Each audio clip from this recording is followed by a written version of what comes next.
26 এবং 27 নম্বর আয়াত, এই আয়াতগুলো নাজিলের প্রেক্ষাপট সেটা হচ্ছে ইবনে জারির রহমতুল্লাহ আলাইহি, সুদ্দি কাবির রহমতুল্লাহ আলাইহি থেকে নির্ভরযোগ্য সূত্রে বর্ণিত হয়েছে। আল্লাহ তাআলা যখন বলেছেন মাসালুহুম কামাসালিল্লাযী ইসতাওকাদা নারা, এবং আল্লাহ তাআলা বলেছেন আও কাসাইয়্যিবিম মিনাস সামাই, এই দুটি আয়াতে আল্লাহ তাআলা দুই ধরনের উদাহরণ দিয়েছেন। এই উদাহরণগুলো দেখে মুনাফিকরা তারা বলতেছে আল্লাহ তাআলা এত নিম্নমানের জিনিসের উদাহরণ কেন দিলেন, বা কেন এই উদাহরণ দিলেন? অথবা আল্লাহ তাআলা কোরআনুল কারীমের মধ্যে মাকড়সা এবং মাছি এই দুইটা নিয়ে কথা বলেছেন।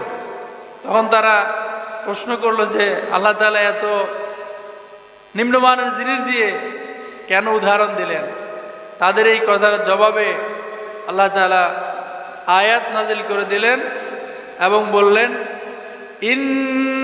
ইন্নাল্লাহা লা ইস্তাহয়ী আন ইয়াদরিবা মাসালাম মা বাউদাতান ফামা ফাওকাহা। আল্লাহ তাআলা মাছি কিংবা মশা, এখানে আল্লাহ তাআলা যে শব্দ বলেছেন বাউদ, মানে হচ্ছে মশা, মশার চেয়ে কম দামি জিনিস দিয়ে আল্লাহ তাআলা উদাহরণ পেশ করতে তিনি লজ্জাবোধ করেন না। অর্থাৎ আল্লাহ তাআলা যা কিছু দিয়ে চান তা কিছু দিয়েই উদাহরণ পেশ করতে পারেন একজনে, তিনি কে?